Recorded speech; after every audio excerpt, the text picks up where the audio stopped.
You got ears, I got rants. Viewer discretion is advised.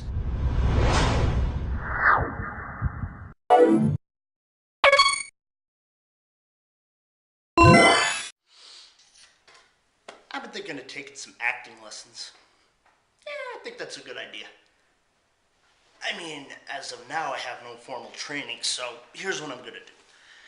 I'm going to give you an example of my inexperienced abilities, and you can tell me how I did.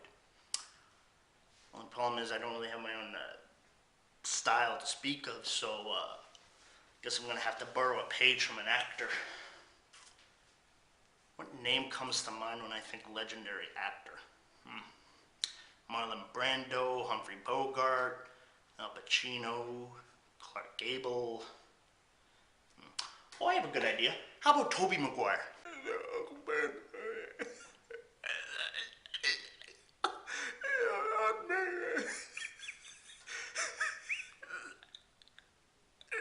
Uncle Ben.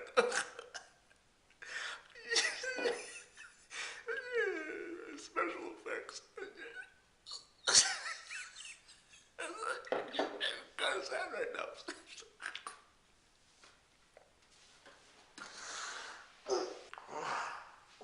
I think I pulled a muscle in my face. Well, now that introductions are out of the way, to the point of my rant. I just want to let you guys know that I understand. I understand that many people, including myself, grew up with the Raimi Spider-Man films. I understand the feeling of nostalgia they create, that nostalgia creates in general. I understand the feeling one gets when their table is stacked high with bills and their life with complications, and the only way to make themselves feel any better is to remember a time when they had no worries.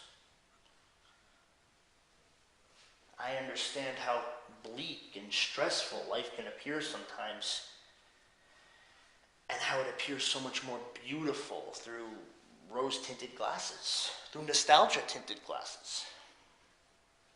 Believe me, I sympathize, and I understand. Yet, at the same time, I have one simple thing to convey to you.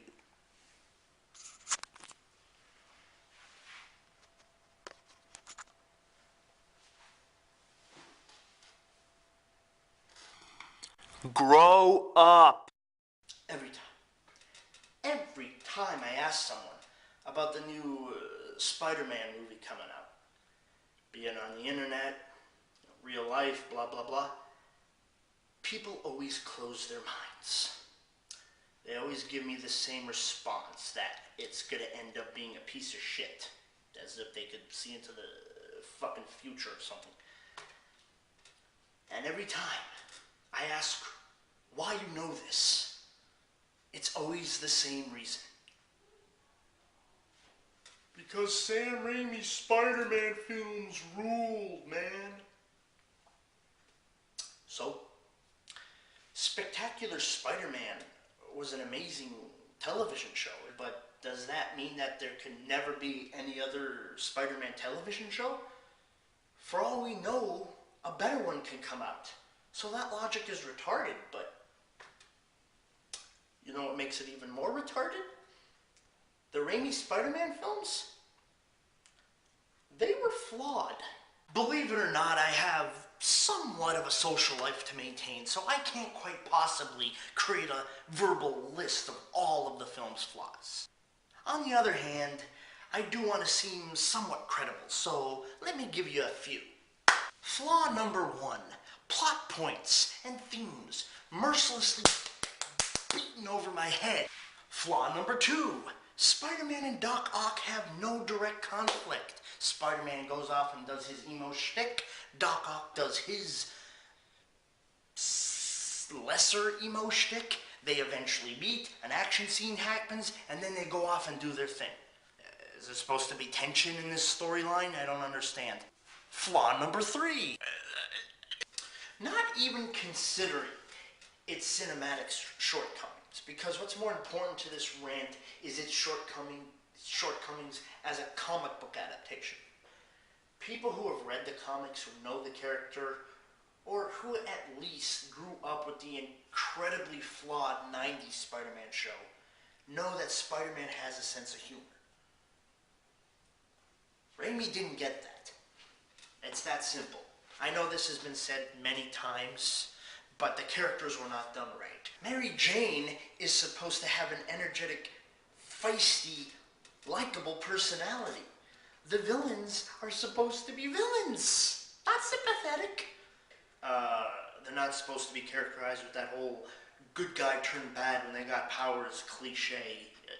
Doc Ock was an evil jackass before he got his metallic arms, and he was an evil jackass after he got his metallic arms. Now, normally I would join in on the reboot hate bandwagon, but there's an exception in this case. You see, there's a difference between moviegoers who close their minds to this reboot because they know reboots in general are just cheap last-minute cash grabs from some soulless Hollywood company, and the Raimi fanboys who are just stuck in the past. A few weeks back, some footage from the movie was leaked into the internet, and I noticed the majority responses were always, "Ugh, the acting sucks, man, it's terrible. Every line is cringeworthy and horrid. I have no faith in this. I can already tell 3 seconds, this skinny fuck is no Tobey Maguire." And I have to look at the video and say, no. And don't even get me started on those morons who say it's a ripoff of the Bruce Campbell doorman scene from Spider-Man 2. How? It has a doorman who won't let him in. Like, that's a hugely original concept that was only conceived by the Raimi Spider-Man films. Just another example, when I went to see a movie a few weeks back, and they showed the Amazing Spider-Man trailer, some idiot in the theaters yelled out, "Why did we need this, man? Raimi's films were good enough." And obviously the mindless drone sheeps in the theater cheered him on, and I just went, oh. I wanted to yell at him and say, "No, you're an idiot. They're not the end-all be-all of Spider-Man films. He didn't even get the character right. This is a chance to get the character right. It's a good thing. Open your mind and shut up." Now, I know that the vast majority of reboots are soulless and empty, as I said, so I can't fault the average moviegoer for not assuming this is going to be the exception, but there's a lot of evidence when you look at it that suggests this film will be the exception. The casting of Andrew Garfield.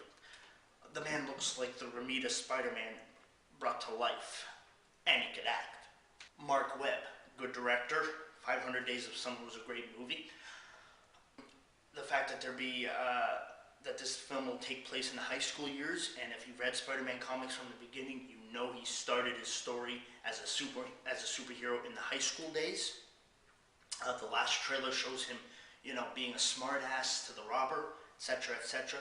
There's a lot to suggest that they want to stay true to the spirit of the source material, and that at least a smidgen of passion and care is going into making it.